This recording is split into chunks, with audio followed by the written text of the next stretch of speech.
Muy bien, vamos entonces a conversar ahora con Álvaro Hensler, presidente de Transparencia, con el fin de conocer las expectativas con relación al mensaje presidencial. Señor Hensler, bienvenido a esta cobertura extraordinaria de RPP. Ya Monseñor Carlos Castillo habló de muchas cosas, lo habíamos comentado, por ejemplo, del mal uso de las instituciones, ¿no? Y en ese sentido, ¿qué podemos esperar del mensaje presidencial? Anuncios en ese sentido, por ejemplo, contra la corrupción.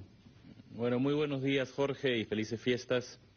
Creo que las palabras de Monseñor reflejan un poco el sentir ciudadano, ¿no? Hay bastantes bajas expectativas en relación a lo que la presidenta puede decir hoy, y todo lo que quisiéramos que pueda decir es casi ficción, ¿no? Es asumir responsabilidad personal de las muertes, asumir responsabilidad personal de sus vanidades, como la mencionábamos hoy en la mañana, asumir la responsabilidad de un desgobierno y una caída de la mayor cantidad de indicadores de educación, de pobreza. Realmente es poco lo que se puede esperar, y por eso creo que la ciudadanía debería, más que solamente escuchar un mensaje a la nación, preguntarse cuál es el mensaje de cada ciudadano a la nación. A mí me ha resultado muy interesante el llamado final de Monseñor a la esperanza, a la fe y a la acción y preparación de los jóvenes. Porque estos momentos muy complicados.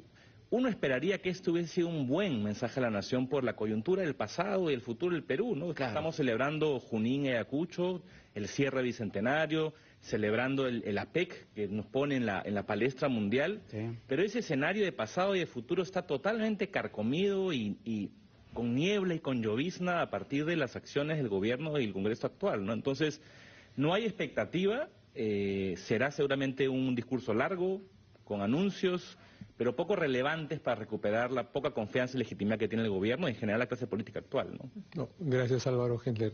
Yo quería preguntarle ahora a nuestro otro invitado, Óscar Ugarte, que ha sido ministro de Salud en más de una oportunidad en el gobierno de Alan García y también durante la pandemia.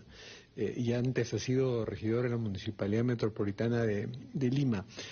Antes que preguntar por el mensaje, ya esta previa que nos ha dado Monseñor Carlos Castillo ha sido bastante provocadora y reflexiva. ¿Qué rescata de ella, exministro Óscar Ugarte? A mí me pareció muy interesante efectivamente esta homilía, y como son estas ceremonias religiosas del Te Deum, tienen siempre un mensaje político, porque además son circunstancias muy especiales, ¿no? Como en este caso por las fiestas patrias. A mí me llamó mucho la atención, en primer lugar, que el Monseñor, el arzobispo de Lima, haya recordado a Gustavo Gutiérrez como teólogo, como orientador, y con el recuerdo de un mensaje que el padre Gutiérrez dice: cuando yo tengo hambre es un problema material, cuando el otro tiene hambre es un problema espiritual. Pero en el lenguaje de Gustavo Gutiérrez, espiritual es social, es de todos, ¿no es cierto? Y en nuestro lenguaje y en estas circunstancias es un problema político. Por lo tanto, lo que está señalando Monseñor, me parece, es poner el punto en un tema crítico, que es el hambre, que es, por lo tanto, un problema social trascendental. Pero él dice algo más, lo ha dicho con sus propias palabras: habiendo recursos, es decir, habiendo posibilidad de resolver. Y estas cosas no están resueltas. Y es algo tan elemental como saciar el hambre, digamos, ¿no? Creo que ese es un aspecto relevante del mensaje. En sí es una crítica, obviamente, no directamente, pero es una reflexión para todos nosotros, los ciudadanos, sobre todo cuando estamos en perspectiva de un cambio de gobierno a 2 años, ¿no? Están calentando motores, pero los mensajes que vienen, por los que sean candidatos, tienen en estos temas una agenda fundamental, ¿no? Claro. Sí, y hay que recordar que esos mensajes como los de Monseñor Castillo, que están referidos a Gustavo Gutiérrez, que es un gran teólogo que aún está vivo y nos acompaña, el autor de la Teología de la Liberación, se entroncan con el mensaje social de la Iglesia, con la opción preferencial por los pobres. Y quiero decir algo conciliador, que está recogida también por partidos de derecha social cristiana, como el PPC, como Renovación Popular. Entonces ahí hay un elemento de conciliación. La Iglesia llama a una reflexión donde calmar el hambre y la sed de los pobres sea lo más importante. Y en ese sentido le pregunto a Álvaro Gensler si cree que el anuncio, que el mensaje presidencial buscará algunos acentos que tengan que ver con la lucha contra la pobreza multidimensional, esta que está llegando a cerca del 20%, ¿no? Sí, claramente el mensaje va a intentar dar una especie de promesas en relación a los grandes desafíos del país para los próximos 2 años. Seguramente alrededor, bueno, han anunciado el tema de infraestructura, que ya se había anunciado el año pasado a nivel de autoridad nacional, ahora quizá un ministerio, y efectivamente seguro habrá un énfasis en la educación, en la lucha contra el hambre. La gran pregunta es cuán creíble puede ser el mensaje y su capacidad de ejecución y de liderazgo. Yo creo que hay una incoherencia o poca sintonía entre los anuncios técnicos que pueda decir en relación a las grandes necesidades del país y que lo que la población estaría buscando para al menos aumentar en algún nivel el nivel de confianza hacia sus autoridades. Y yo creo que esa poca sintonía puede hacer perder de vista la oportunidad del mensaje. Señor Gensler, y sobre esa poca sintonía, lo que reclama en este momento gran parte de la ciudadanía es precisamente medidas concretas y que puedan realizarse de manera urgente, ¿no? Contra la inseguridad ciudadana. Ya el ministro del Interior, el señor Santibáñez, adelantó que se va a presentar una suerte de plan a largo plazo, pero ¿cuánto de cierto de medidas que se puedan realizar realmente puede presentar la mandataria Dina Boluarte? Hace algunas semanas hemos estado en una propuesta de diálogo por el Perú, que hemos juntado a varios exministros del Interior, viceministros, especialistas en criminología, tratando de encontrar a futuro algunos consensos sobre algunas políticas para luchar contra la seguridad ciudadana. Y creo que uno de los elementos que yo saqué de esa conversación es que muchos de los planes a largo plazo sobre seguridad existen y ya están determinados, incluso hay leyes. El problema es que cada vez que entra un ministro del Interior, hay una oportunidad como un mensaje, se busca restablecer y crear una nueva propuesta. Claro, y la altísima rotación también de funcionarios en el Ministerio del Interior, incluyendo el titular del propio ministerio, es realmente preocupante, ¿no? Sí, creo que cuando hablamos con este grupo encontramos las causas estructurales de la inseguridad ciudadana, es el poco liderazgo, la tremenda volatilidad del liderazgo, las pocas herramientas de gestión. Más allá de la declaratoria de emergencia en algunas zonas, sobre todo en el norte de nuestro país, y ahí pues calza perfectamente el tema de la minería ilegal, que esperemos que también esté, por supuesto, presente en este mensaje que va a dar la presidenta. El año pasado, como dato, el mensaje a la nación que brindó la presidenta Boluarte, este es el segundo mensaje que dirige al país frente al Congreso de la República, 72 páginas, empezó a las 11 de la mañana, duró 3 horas, así que vamos a esperar cuáles son estos puntos obligatorios que tienen que ir. Lo cierto es que del lado económico, pese a que el año pasado cerramos el 2023 con una caída de 0.6%, de acuerdo a información del Banco Central de Reserva, este año la cosa pinta bien en el tema de crecimiento, se apunta a un 3.1, pero creo que en este mensaje de la presidenta tiene que haber puntos cruciales en el tema de la inversión, la confianza, como bien señalaba Álvaro. Pero más allá de eso, creo que hay promesas que no se llegaron a cumplir el año pasado, y me refiero claramente, por ejemplo, al Consejo Nacional de Trabajo, el espacio donde se debate y se discute el sueldo mínimo, si se va a subir o tiene que haber una mirada técnica de todas maneras, la remuneración mínima vital, que también está incluso con iniciativas del Congreso de la República. Vamos a ver por dónde apunta la presidenta de la República en las próximas horas. Entendemos que ella está en el Palacio de Gobierno y de ahí sale con dirección al Congreso de la República, bueno, y la ceremonia que va a preceder este anuncio importante que va a dar la presidenta en esta segunda oportunidad que se va a dirigir al pueblo peruano. Claro, es un protocolo, ¿no?, que se tiene que cumplir con la comisión de anuncios, la presencia de la presidenta Dina Boluarte. Recordemos que efectivamente el año pasado tuvimos un discurso de más de 3 horas, ¿no?, uno de los más delicados de nuestro país. Y ahora, sobre los discursos, ¿cuánto realmente es lo que se dice y lo que se cumple, señor Gensler, ¿no? Porque claro, fácil es hablar, ¿no? Pero a ver, de lo que se cumple, ¿de qué porcentaje estamos hablando realmente, ¿no? Antes de ir con la respuesta de Álvaro, tenemos hasta ahora, 10 de la mañana, en punto, Andrea Mezquita, ya se conforma esta comisión de anuncio y de bienvenida de la presidenta Dina Boluarte. Vamos con la información, Andrea.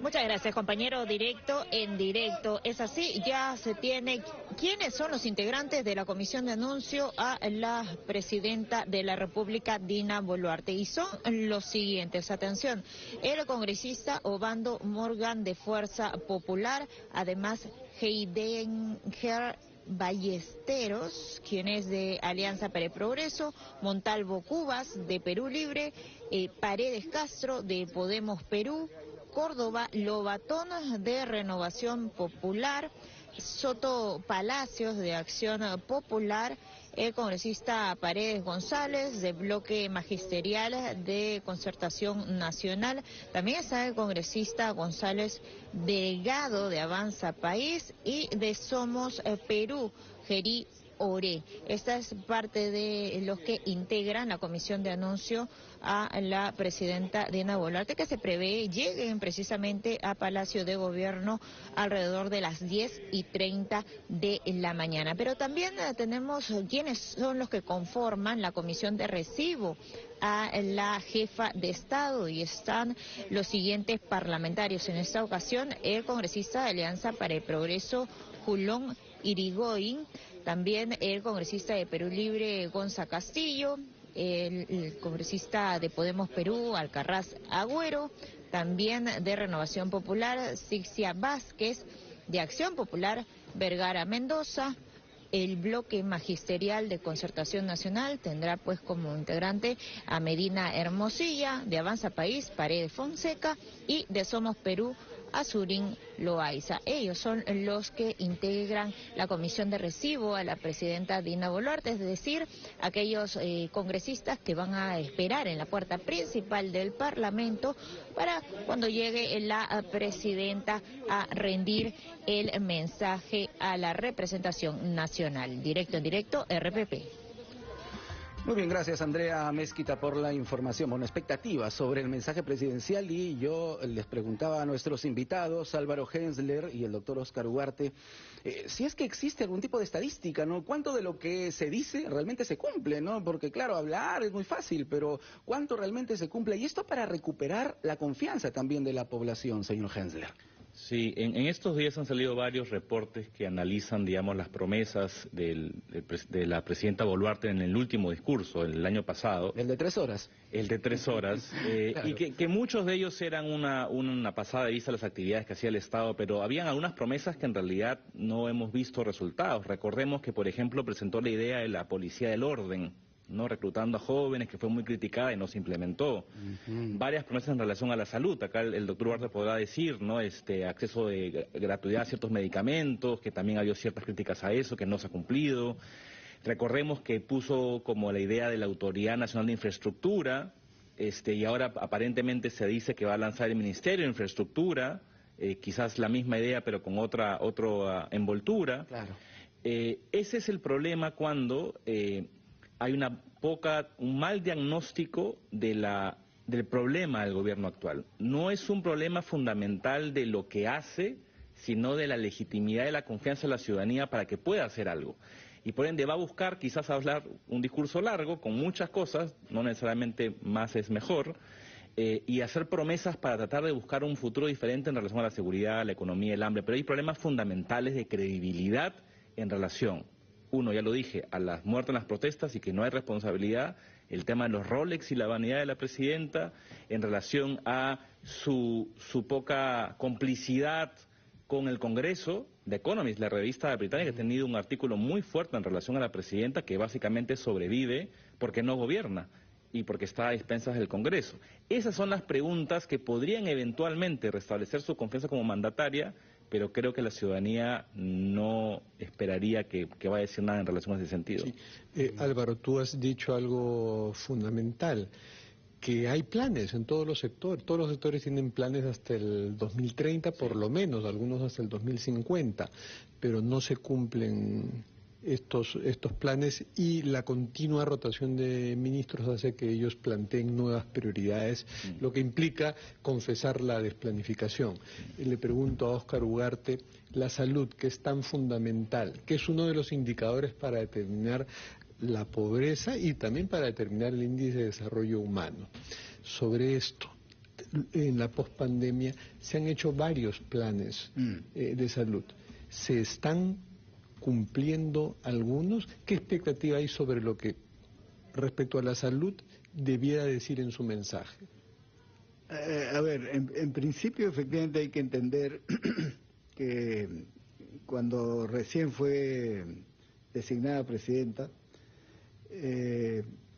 ella dijo inicialmente que iba a gobernar hasta el 2026, luego se rectificó y dijo que iba a ser breve, y anunció que habrían cambios, ¿no es cierto?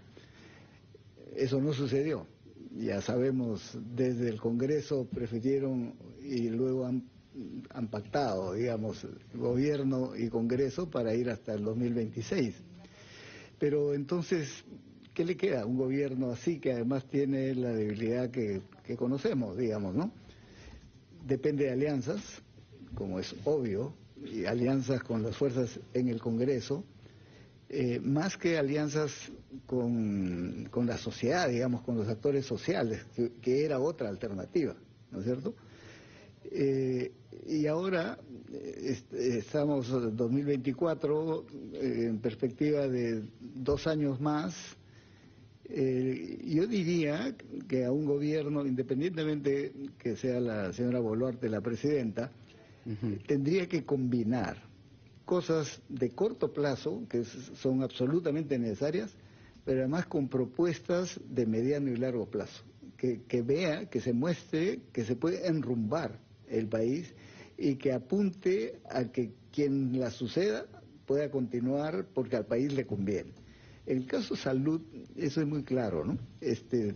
Nadie duda que tenemos problemas críticos, particularmente con la atención y el cuidado en general de la salud.